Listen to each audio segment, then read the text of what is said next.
Hello everyone, I am Dr. Mohammad Meraz Alam, Assistant Professor of Economics, Jyoti Vidyapeeth Women's University, Jaipur.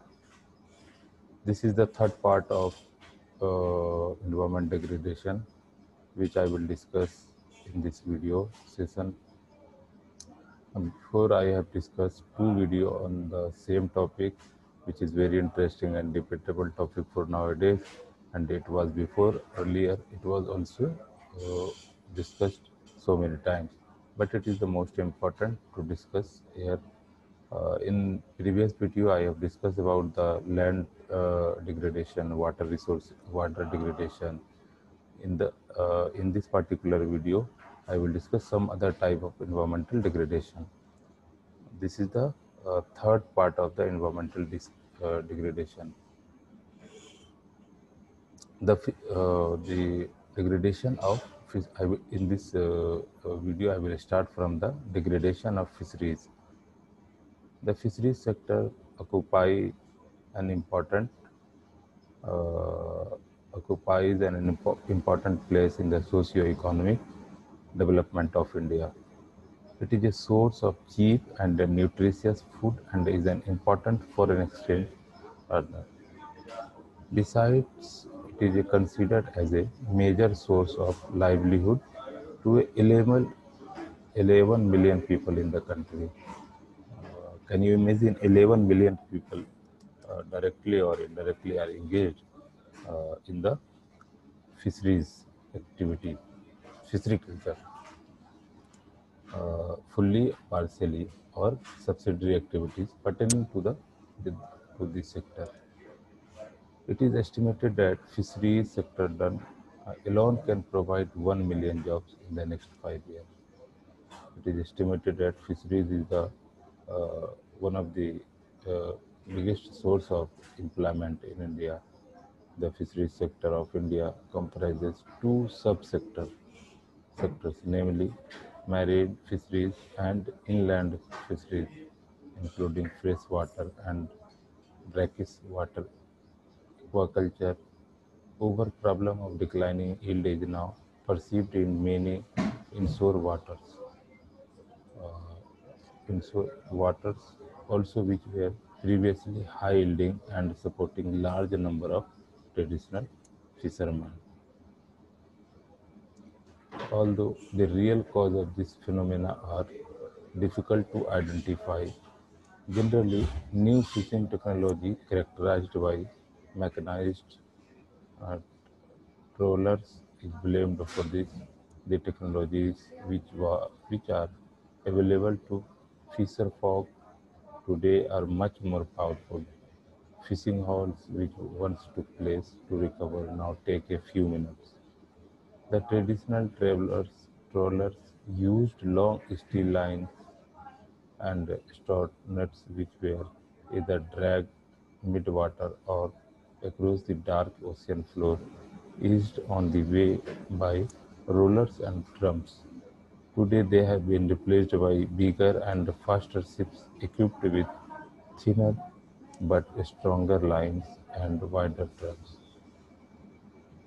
The mouths of the trawlers can be enormous, often hundreds of feet wide.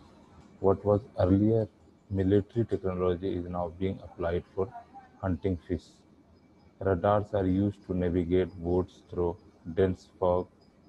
Sonars are used to hunt deep salts, and navigation satellites direct the boats into rich localities. This has resulted in the depletion of life from many continental shelf regions and shallow areas, and now the nets are plunging still deeper. With the increase in the number of mechanized trawlers in the late 70s in Kerala, the total catch of marine fish has declined significantly. With mechanized sector capturing a lion's share in the declining catches, an analysis of the catches revealed that many demersal species had declined, indicating overfishing by the trawlers. The trawlers had also damaged the natural habitat of fish like corals and small reef, leading to the depletion of fish stock in coastal waters. Fisheries are vulnerable to cyclones and high sea tides.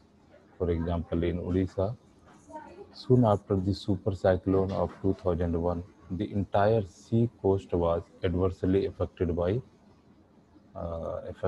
high sea tides.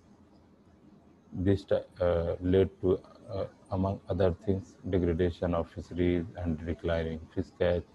The Southeast Asia tsunami of December 2004 adversely affected marine fisheries in the coastal area of Kerala, Tamil Nadu, and Karnataka due to the bottom of the sea coming up very close to the sea surface during the course of occurrence of the tsunami. Most of the fishes either perished and those which survived migrated to other areas. The main challenges facing the inland fisheries subsector in India are the lack of any scientific assessment of fishery resources and their potential in terms of fish production, low productivity, lack of eco-friendly modern technologies for harvest and post-harvest operation, pollution of fisheries leading to the fall in fish production and inadequate infrastructure facilities for processing and marketing, loss of biodiversity. The next point is the loss of biodiversity. The term biodiversity or biological diversity refers to the total variation in all forms of life on Earth or within a given area of ecosystem, typically expressed as the total number of species found within the area of interest or the genetic diversity within a species. These are three main types of biodiversity, namely genetic diversity, species diversity, and ecosystem diversity. Genetic diversity refers to a total genetic information contained in all the animals, plant, and microorganism species on Earth. Species diversity refers to the number of species within a system or a given area. Ecosystem diversity means the number of habitats, biotic communities, and ecological process in the biosphere as well as the extent to which ecosystem vary. There are no reliable estimates of the extent of biodiversity available worldwide. The estimates vary from 2 million to 100 million species, with the best estimate of some here near 10 million. Only only only 1.4 million have actually been named so far. As one of the world's oldest and the largest agricultural countries, India has an impressive diversity of crop species and varieties. It is rated as one of the 12 mega diversity countries in the world, accounting for 60-70% of the world's diversity. The areas on the planet with exceptionally high biodiversity are known as biodiversity hotspots. India has two of the world's 25 biodiversity hotspots, namely the Western Ghat and the Eastern Himalayas.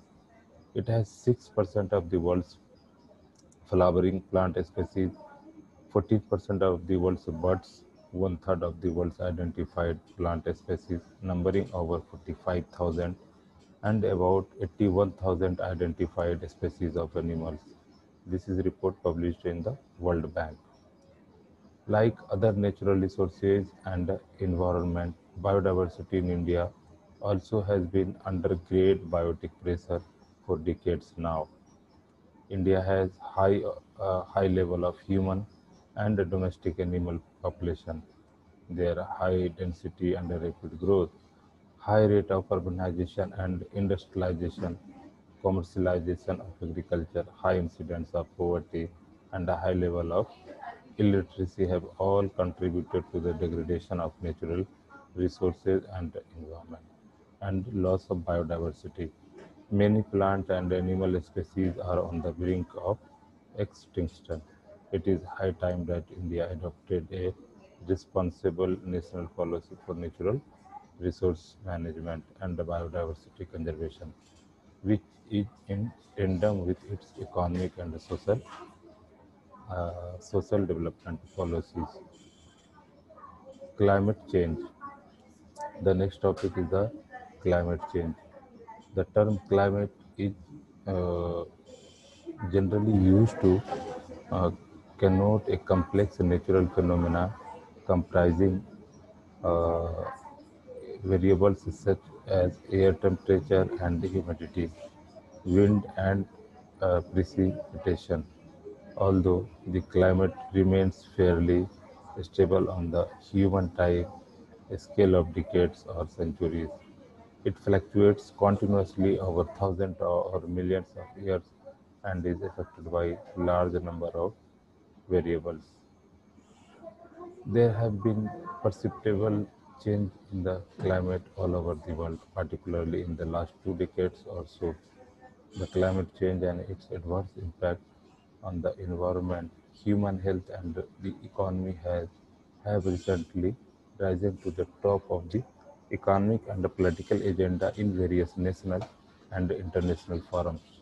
And the meeting on environment, as some of the climatic changes are attributable to human activities, and therefore change in human behavior can be an important instrument of minimizing the extent of those changes in the climate which have harmful effects.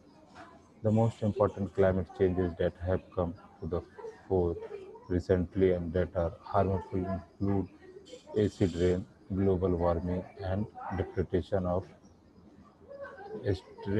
stratospheric ozone shields or layer. Besides such climatic evolutions as flood, droughts, cyclones, and tsunami also cause serious damage to humans and have adverse effect on local, regional, and global climate. The acid rain adversely affect the plants, fishes, and birds and corrodes metals and building materials. The effect of acid rain have been recorded in the part of United States, the Eastern Federal Republic of Germany, Czechoslovakia, the Netherlands, Switzerland, Australia, Yugoslavia, and elsewhere. It is also becoming a significant problem in Japan and China and in Southeast Asia. Rain with a pH of 4.2 and below has been reported in many Chinese cities. Sulfur dioxide emission Sulfur dioxide emission were reported in 1979 to have nearly tripled in India since the early 1960s, making them only slightly less than the then current emission from the Federal Republic of Germany. According to the National Academy of Sciences, the Earth's surface temperature has risen by about 1 degree Fahrenheit in the past century, with accelerated warming during the past 2 decades. In 1980, the mean mean global temperature was 15.18 degree Celsius. It increased to 15.38 degree Celsius in 1990, 15.39 degree Celsius in 1995, and 16.4 degrees Celsius in 2005. In fact, in the northern hemisphere, 2005 was the was the warmest year ever recorded, with an increase in the mean global temperature of the order of plus 0.65 degree Celsius over the period of 1995 to 2005. Increasing concentration of greenhouse gases are likely to accelerate the rate of climate change. Scientists expect that the average global surface temperature could rise 0.6 to 2.5 5 degrees Celsius in the next 50 years and 1.5 to 5.8 degree in the next century. With significant regional variations, evaporation will increase as the climate warms, which will increase the average global precipitation. Soil moisture is likely to decline in many regions and intense rainstorms are likely to become more frequent. This is the report published at many important journal which usually covers the global warming. Global warming has several adverse effects on human health and agricultural production. It leads to increase in heat-related disease and deaths. Besides, it also indirectly affect human health due to incidents of uh, malaria, dengue, yellow fever, and viral encephalitis caused by expansion of mosquitoes and other disease carriers to warm areas. The adverse effect on agriculture production is due to increased frequency of droughts, floods, and hurricanes, and increased incidence of pests causing shortage of food. Within the stratosphere, a concentration of ozone molecules makes up the ozone layer around 90% of ozone within ozone layer. Within the ozone layer could be thought of as the Earth's sunglasses, protecting life on the surfaces from the harmful glare of sun's strongest ultraviolet rays, which can cause skin cancer and other maladies. The stratospheric ozone layer filters ultraviolet radiation from the sun. As the ozone layer is depleted, more ultraviolet radiation reaches the Earth's surface. There are reports of large ozone holes opening over Antarctica, allowing dangerous UV rays through to Earth's surface. Indeed, the 2005 ozone hole was one of the biggest ever, spanning 24 million square kilometers in area, nearly the size of North America, while the ozone hole over Antarctica continues to open wide. The ozone layer around the rest of the planet seems to be on the mend.